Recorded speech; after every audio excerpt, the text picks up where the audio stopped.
ሚኒስትር ዜና ንልዕሊ 20 ዓመታት ኣብ ልዕሊ ኤርትራ ዝጸንዐ ዘይምኽኑን ዘይሕጋውን እገዳታት ንኽልዓል ተገዳስነት ከም ዘሎ ንዝተጋውሐ ሓበሬታ ዝምልከት መግለጺ ሎሚ ውፅኡ ምሉእ ትሕዝቱ ይስዕብ ጋዜጣዊ መግለጺ ምልዓል እገዳ ኣብዚ እቲ ንልዕሊ 20 ዓመታት ኣብ ልዕሊ ኤርትራ ዝጸንዐ ዘይምኽኑ እገዳታት ንኽልዓል ስጉምቲ ናይ ምውሳድ ተገዳስነት ከም ዘሎ ዝእመተሉ ዘሎ ህሞት ንታሪኽን ነቲ ዝበሃል ዘሎ ቁኑዕ ኣንፈት ንምትሓዝን ንድሕሪት ተመሊስካ ዕቱብ ገምጋም ምክያድ ኣገዳሲ እዩ። ኣብ መወዳእታ 2009 ኣብ ቅንያት ክሪስማስ ምምሕዳር ኦባማ ዝፈብረኾን ዝደፍኣሉን ዝኾነ ጭብጢ ወይ መርትዖ ዘይነበሮ ዝኾነ ሕጋዊ መስርሕ ዘይተኸተለ ዓላቑ እገዳ ብስም ባይተ ፀጥታ ሕብራት ሃገራት ተበይኑ ሞጎታዊ ኩንንና ሽዑ ኣዊጅና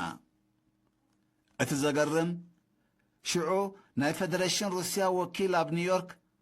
ንናይ ምምሕዳር ኦባማ ዓሎቕ ብምሉእ ክድግፍ እንከሎ ናይ ቻይና ወኪል ከዓ ስማዊ ኣብስተንሽን ኣብቲ ግሁድ ዓሎቕ ኣመዝጊቡ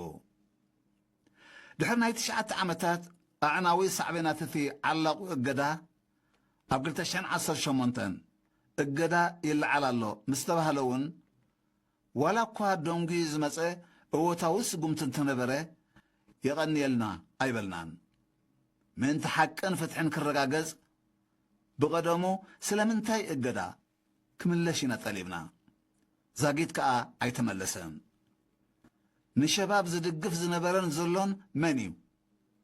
ናይ ዓላቑ እገዳታት ተሓታቲ ከዓ ኣብ ቅድሚ ሕጊ ይቕረብ ከም መቐጸልታ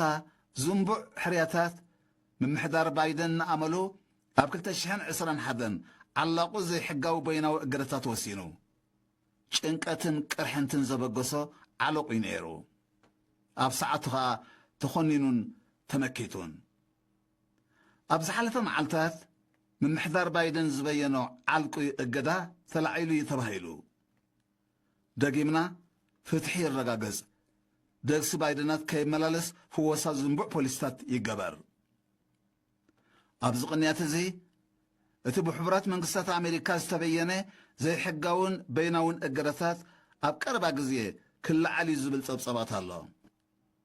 እዚ ስጉምቲ እዚ ነቲ ጉጉይ ፖሊስታት ብዘላቕነት ብምእራም ፍትሒ ሕጋውነትን ርትዕን ዘረጋግጽ ክኸውን ተስፋ ንገብር ሚኒስትር ዜና ኣስመራ 6 ጉንበት 2026